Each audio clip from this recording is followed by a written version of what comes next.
올해는 제9대 기초의회가 새롭게 출범한 한 해였습니다. 먼저 동구의회 김재식 의장으로부터 한 해의 성과와 아쉬운 점, 그리고 내년에 대한 계획을 들어봤습니다. 네, 제9대 동구의회 김재식 의장님 모셨습니다. 안녕하세요. 네, 안녕하세요. 네, 제9대 동구의회 개원 후에 정말 많은 활동을 하셨습니다. 동구 곳곳에서 의장님을 만나뵐 수 있었는데요. 의장 취임 후에 어떻게 2022년을 보내셨는지 궁금합니다. 말씀 부탁드립니다. 제9대 동구의회가 개원한 지 엊그제 같은데 벌써 6개월이 훌쩍 지나갔습니다. 우선 제9대 의회의 시작은 지방자치법 전부 개정에 따른 인사권 독립 이후 첫 인사를 단행하면서 시작되었습니다. 그리고 추석 명절을 맞아서는 동구의회 의원님들과 함께 복지시설을 방문하여 따뜻한 나눔 행사를 가졌습니다. 또한 몽골 수우바타르 구의회 방문을 맞아 양 의회는 향후 아동 청소년 교환학생 프로그램, 의료보건 분야 교류, 적용 기반 시설 등 여러 분야에서 폭넓게 교류해 나가기로 했습니다.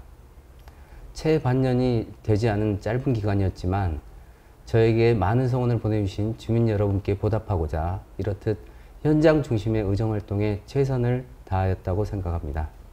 네.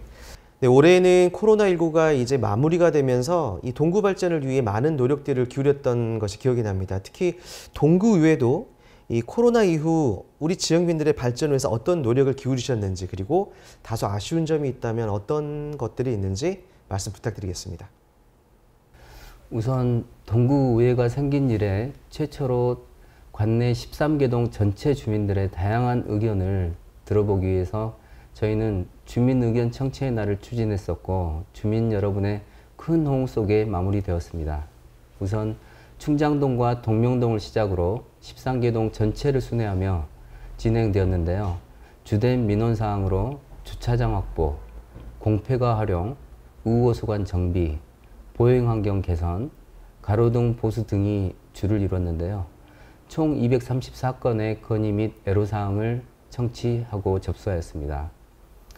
이렇게 현장에서 나온 민원들은 해당 부서에 검토 요청하였고, 2023년 본예산 반영을 위해 집행부와 적극적으로 협의하였습니다.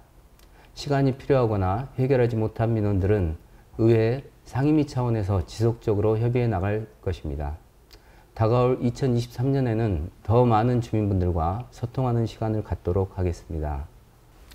또한 관내 아동 청소년 복지시설에서 퇴소하였거나 보호조치가 종료된 아동 및 청소년의 자립과 자활을 돕고 지역공동체의 일원으로 정착할 수 있도록 광주광역시 동구 아동복지시설 퇴소 아동지원조례 일부 개정안을 발의하였습니다. 이 개정안은 새롭게 시작하는 자립준비 청년들에게 단순히 금융이나 주택 관련 지원에만 그칠 것이 아니라 취업교육 기회 보장을 위한 최소한의 생활임금 수준의 수당 지원 등을 통해 공평한 출발 기회를 보장하여 이들이 지역 공동체의 건강한 일원으로 제 역할을 하고 성장할 수 있는 인식 전환의 토대를 마련하였습니다. 하지만 홀로서기를 시작하는 청년들을 위한 조례를 발의하였으나 내년 본예산 심의 과정에서 이 조례에 관련한 사업이 전혀 없다는 것을 알게 되어서 좀 아쉬운데요. 자립을 준비하는 청년들에게 공평한 출발 기회를 드리고 싶었으나 집행부의 관심이 아직은 부족한 것 같습니다. 향후 관내 자립준비 청년들의 실태 조사부터라도 시작할 수 있도록 집행부와 협의해 나갈 생각입니다. 네, 얼마 전 동구의회의 행정사무감사가 주목을 받았습니다. 아주 지역 밀착적인 주민 안전을 지적하셨고, 또 충장축제 관련된 이슈 등이 제기됐었는데요.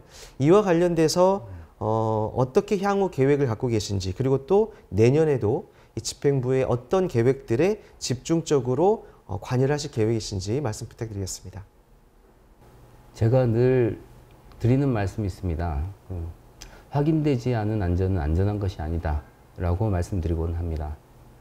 이번 행정사무감사 중에도 안전 관련 지적사항 내용으로 지난 9월 중순 강풍에 의해서 학동의 한 아파트에서 유리로 된 방음벽이 떨어진 사고가 났지만 집행부의 대처가 미흡했던 부분이 있었습니다.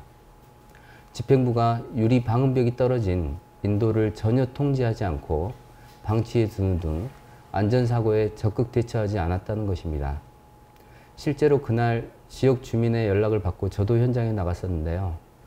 주무부서에 말씀드려 차도로 통행하는 주민들의 안전을 위해 차도에 임시 보행로를 조속히 확보했고 안전사고 발생 시에 신속한 전파와 확인이 2차 사고를 막는 지름길이라고 말씀드린 적도 있습니다.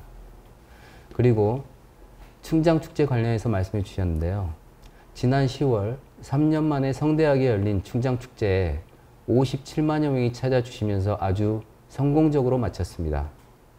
하지만 축제 준비 과정에서 축제 총감독과 대행사 간의 갈등과 잡음이 있었던 걸로 밝혀져서 한편으로 아쉬운 마음입니다. 이에 효율적인 축제 준비와 진행을 위해 총감독과 대행사의 역할을 명확히 구분하고 총감독에 대해서는 선임 제도나 권한, 역할 등을 정리가 필요하다는 의견이 나왔습니다. 특히 올해 충장축제는 세계화를 위해 광주 충장 월드 페스티벌로 명칭도 바꾸고 제1회 버스커즈 월드컵인 광주를 개최하는 등 많은 준비를 하였습니다. 거기다 내년이면 충장축제가 20주년을 맞이합니다. 세계를 향한 새로운 도약을 위해 우리 동구에서도 더 관심 갖고 지켜보겠습니다. 네, 이제 그 올해가 지나고 2023년이 되면 정말 본격적인 활동의 시기가 아닐까 생각이 됩니다. 2023년 동구의회의 각오와 계획 그리고 동구민들에게 대한 당부의 말씀 부탁드립니다. 다가오는 2023년 새해에는 우리 의회와 집행부가 더 긴밀하게 소통하고 협력하며 동구 발전과 주민 행복을 위해 더욱 역동적이고 희망찬 한 해를 만들어 가겠습니다. 그리고 제9대 동구의회는 소통하고 열린 의회를 만들기로 한 만큼 주민들도 많은 관심을 갖고 편하게 찾아주시면 감사하겠습니다. 끝으로 새해에도 주민 여러분과 KCTV를 사랑하는 시청자 여러분의 가정에도 건강과 행복이 늘 함께 하시기를 기원합니다. 감사합니다. 네, 오늘 이렇게 말씀해 주셔서 감사합니다. 네, 감사합니다.